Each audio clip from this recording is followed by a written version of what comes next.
The second-to-last day of training camp carried a weight that everyone on the field could feel. There was no sense of going through the motions, no one jogging just to fill time. Each rep had meaning, even if it did not count on any scoreboard. It was a day where energy clashed with fatigue, where new faces tried to fit, and veterans reminded everyone why they are still here. There was sweat, there was noise, there were moments that will not make highlight reels, but will echo into the season. The defense came alive first. There is something about a group of pass rushers, circling like they had been waiting for exactly this kind of stage. Jalen Phillips, Bradley Chubb, Chop Robinson, Matthew Judon, names that do not need hype because they bring it with their play. Phillips had a pair of snaps in quick succession that told the story better than words. First, he drove inside, forcing Tua Tagovailoa to scramble awkwardly. Then, without hesitation, he followed it up by bending the edge and compressing the pocket again. It was pressure, relentless pressure, the kind that quarterbacks hate because it leaves them guessing. Chubb was different, but no less sharp.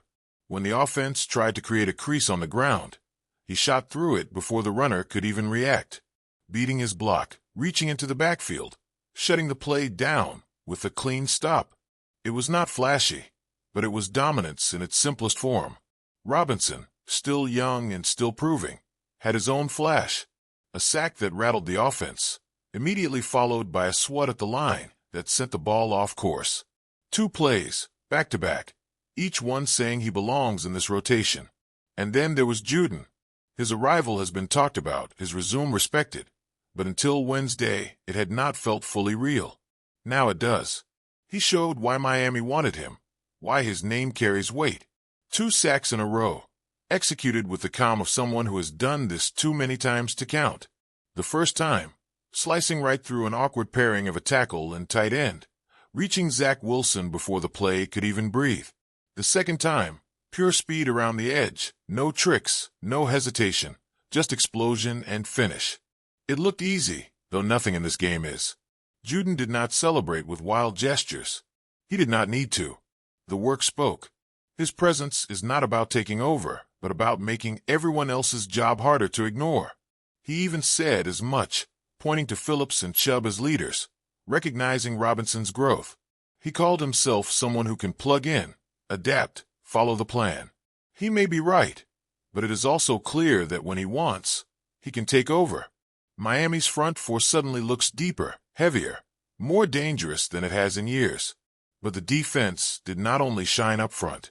In the secondary, Jack Jones stood out, not with one moment, but with several, breaking up passes, closing space, nearly stealing one outright. The play that will be remembered came on what should have been a touchdown. Tagovailoa threw to Nick Westbrook-Ikine, the ball appearing timed perfectly for a 15-yard score. For a heartbeat, it was a certain 6 points. Then Jones appeared. His hand collided with the ball at the exact instant it arrived, punching it loose, sending it skyward. Storm Duck, waiting and alert, cradled the interception. What should have been cheers for the offense turned into celebration for the defense. Weaver, the defensive coordinator, could not hide his satisfaction. He called Jones a juice guy, someone who thrives off energy, who pushes harder when the moment rises. He admitted they are asking him to stretch, to play in ways that are not natural to him, but also insisted the payoff will come. He said Jones will make plays this season. Watching Wednesday, it was impossible to disagree. And yet, the defense did not erase the offense. Wilson connected on 2 deep passes, 20-yard gains that showed patience and timing. Eskridge hauled one in, Azukama the other. Neither catch felt like luck. Both were earned by sharp cuts, precise throws, and the kind of chemistry that suggests more may come.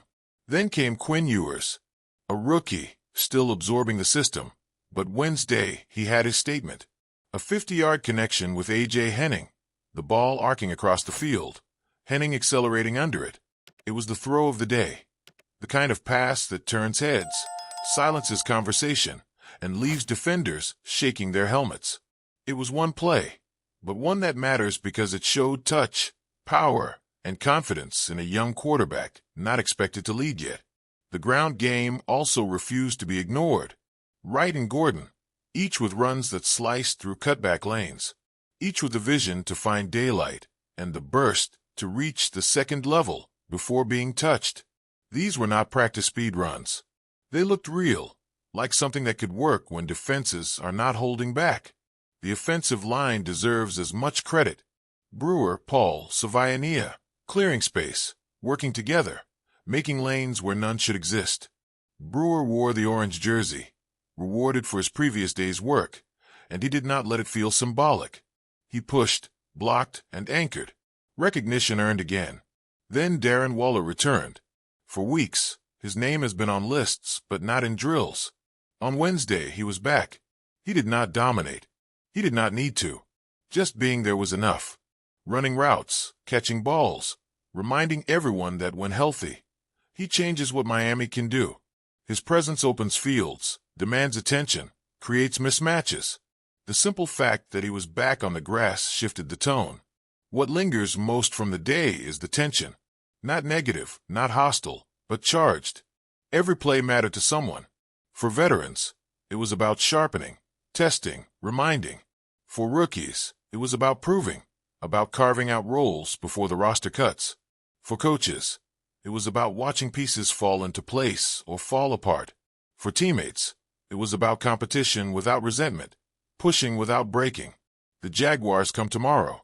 Everyone knows joint practices bring their own chaos, their own battles, their own storylines. But before letting an opponent test them, Miami tested itself. On Wednesday, it was clear that this roster is not simply filling space until September. It is building, layer by layer, rep by rep. And if anyone left the field thinking this team is just like last year's, they were not paying attention. Juden is here. Jones is here. Waller is back. Young players are carving out space. Veterans are steady. There are cracks, yes.